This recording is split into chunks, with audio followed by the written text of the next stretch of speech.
Now, this street is a rather intriguing one, partly because of the stone, and we talked about the stone when we were over on Redfern, and I said I would mention it here. Across the street you have several very elegant stone walls, and you have a stone wall here, and you have a stone wall and stone facing on this house, just facing. It's not built of stone, it's just a facing on the house.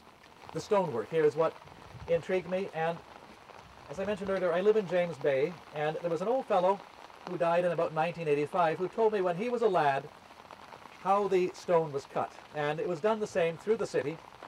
These were glacial erratics, generally, big boulders that were dropped here by the glaciers 10,000 or so years ago when the glaciers were melting.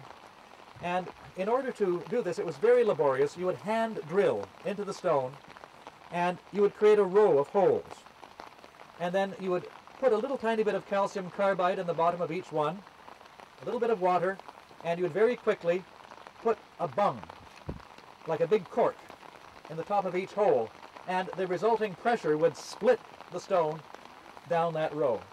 And then once you'd split the stone, you'd do it all over again. Another row, split again, and you can imagine how many hours were taken to get stones of this size from a big glacial erratic. But that's how most of the stonework was done. And this was obviously done by somebody who knew what he was doing, because the joins and so on are done very, very nicely.